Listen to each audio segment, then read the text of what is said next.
buồn gió cũ đi buồn gió có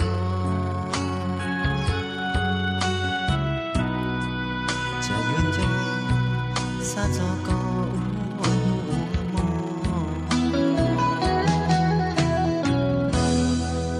ta li nó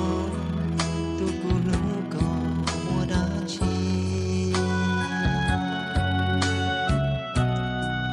cuộc qua thì cho tin chia sẻ tu có nhau khi nhau tu mua tin chơi nhà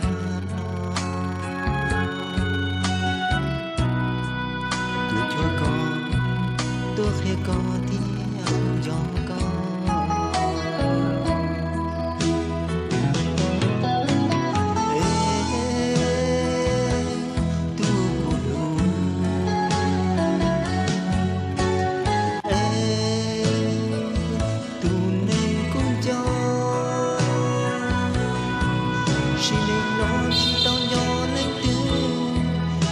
trên chừng bao ly cu nhỏ có thể do thời tu nên mua cu non cho cha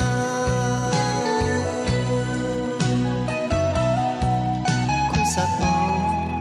thao nhỏ để cùng mua sát gió